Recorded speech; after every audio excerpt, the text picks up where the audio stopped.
बिस्मिल्लाहिर्रहमानिर्रहीम। अस्सलाम वालेकुम नाज़रीन कराम।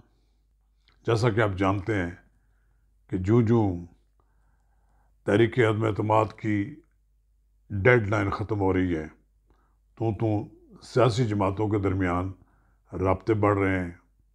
हुकूमत भी इत्तेहादियों को राज़ी करने की पूरी कोशिश कर रही है। दूसरी तरफ अपोजिशन जो है वो भी सरगर्म अमल है।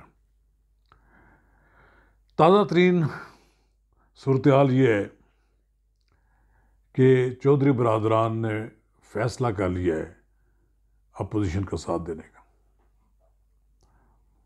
ये एक ख़ासी बहस के बाद सूरत हाल बनी है, जिससे ज़ाहिर होता है कि इत्तेहादी इमरान खान का साथ छोड़ते जा रहे हैं। नाज़रीन कराम, इस मौजू पर हम तफसील के साथ बात करेंगे। कबल इसके कि मैं आगे बढ़ूँ, अगर आपने अब तक मेरा यूट्यूब चैनल सब्सक्राइब नहीं किया तो बराए करम इसे फौरी तौर पर सब्सक्राइब करें और लाइक करें, ताकि हम आपके साथ शेयर करें, ताकि जब हम वीडियो लोड करें तो सबसे पहले आपके पास पहुँचे। नाज़रीन कराम, जैसा कि आपने ये सुना है कि शेख रशीद अहमद ने ये बात कही है, जो कि अवामी मुस्लिम लीग के सदर हैं।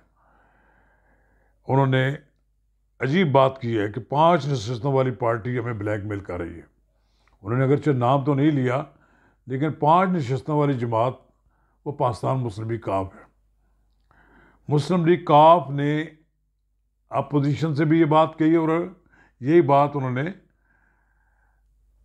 इमरान खान से भी कही है कि अगर आप पंजाब की में वजारत उज़्मा देते हैं तो हम आपका साथ रहने के लिए तैयार हैं। इमरान खान ने तो कोई हामी नहीं भरी। तो इब्तिदा में मुस्लिम लीग नून और पीपल्स पार्टी भी शायद तैयार नहीं थी, लेकिन सियासत में कोई बात हरफ आखिर नहीं होती। बिल आखिर मुस्लिम लीग मान गई और मुझे उम्मीद है कि 1-2 दिन के अंदर मुस्लिम लीग काफ खुलकर ऐलान करेगी कि वो अपोजिशन के साथ जाने के लिए तैयार है। अब जिस आदमी ने ये बात कही और जिस मुंह से कहलवाया गया वह है शेख रशीद अहमद। मैं शेख रशीद अहमद को पिछले निसफ सदी से जानता हूँ। जब हम दोनों ने 1968 में स्टूडेंट लीडर की हैसियत से अपने कैरियर का आगाज़ किया था, तो शेख रशीद अहमद साहब के बड़े दरीना तलकात रहे हैं चौधरी बरदरान से, चौधरी ज़ोहरलाई मरहूम के साथ भी। ये उनके लिए बड़ा काम भी करते रहे हैं। जैसे कि फिर मुनस सिलाई ने तो फिर कह दिया कि शेख रशीद अहमद हमारे बुज़ुर्गों से पैसे लेते थे। ये कोई ऐसी डकिच भी बात नहीं। शेख रशीद अहमद ने तो अपने कई बार जिक्र भी किया है कि जब उन्होंने कारोबार का आगाज़ किया तो चौधरी ज़ोहरलाई ने उनको गालून 25,000 रुपये का सरमाया दिया था। तो ये तो ज़ोहरलाई साहब की उनके साथ शफकत थी। लेकिन शेख रशीद अहमद जैसा कि किसी का एहसान वो जतलाने वाले, एहसान जो है ना उसको मानने वाले के लिए नहीं है। जब उनका मौका मिलता है तो वो आगे निकलने की कोशिश करते हैं। उन्होंने अपनी किताब में ख़ुद लिखा है कि वो वज़ीर इत्तलात थे तो उन्हें वहाँ से हटवाया चौधरी बरदरान ने, और सेनेटर मोहम्मद अली दुरानी ने उनको वज़ीर इत्तलात बनवाया।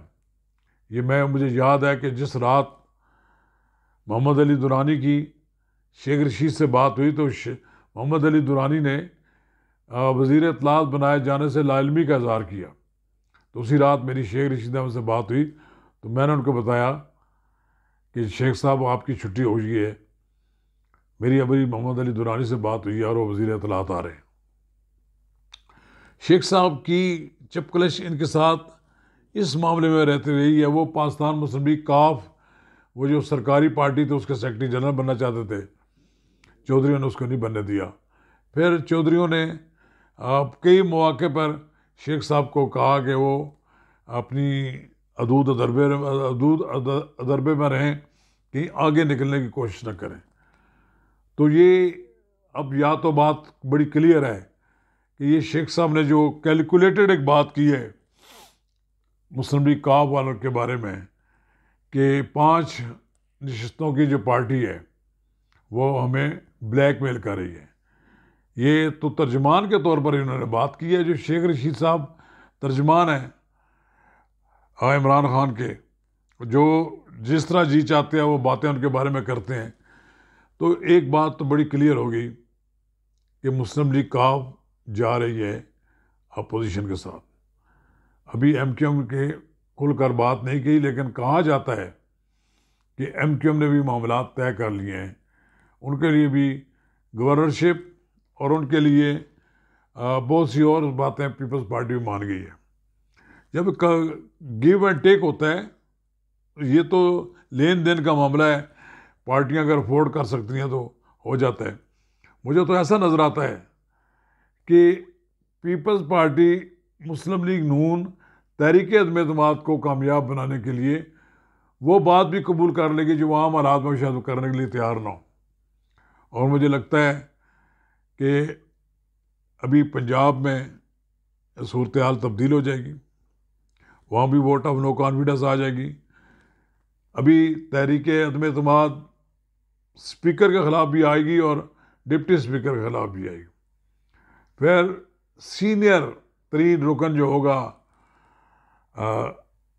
कौमी असम्बली का, वो इजलास की सदारत करेगा, ताकि ना स्पीकर ना डिप्टी स्पीकर हुकूमत की बेजा हमायत करें और वो उन वोटों को काउंट करने से इनकार करना कर दें कि जो पीटीआई के बागी होंगे। और मुझे ऐसा लगता है कि अगर सारे इत्तेहादी अलग हो गए तो फिर मुमकिन ही नहीं, ज़रूरत ही नहीं कि वो जो पीटीआई के साथ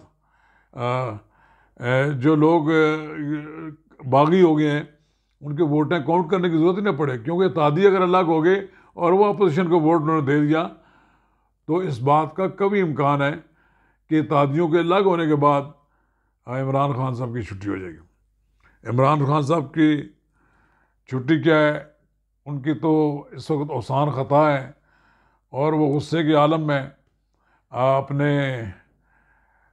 मुखालफीन को रगेद रहे हैं। चौधरी शुजात हुसैन इस मुल्क में एक बड़े सोबर सियासतदान हैं। उन्होंने कुरानी आयात का हवाला देकर इमरान खान साहब को कहा है कि लोगों के नाम ना बगाड़ें और लोगों के गलत नामों से ना पुकारें, ये ठीक नहीं है। मेरा ख्याल ये है कि अब सुलह सफाई का वक्त भी गुजर रहा है।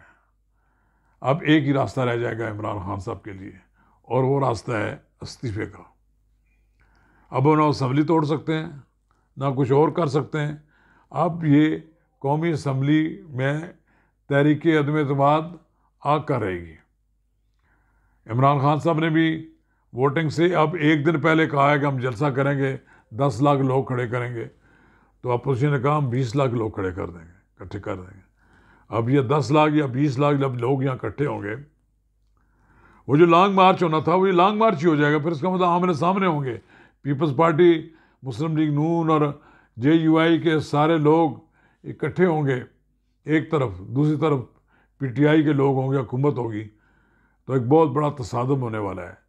इस तसादम को रोकने के लिए बाज़ार तो वज़ीर दाखिला ने कहा कि हम रेंजर्स लगा रहे हैं, यहाँ मलेशिया लगा रहे हैं, लेकिन मुझे लगता है कि फ़ौज भी उन्हें लगानी पड़ी और कोई पता नहीं तीसरी कुव्वत खुद आकर मदाखलत करे और ये सारा इंतज़ाम खुद संभाले।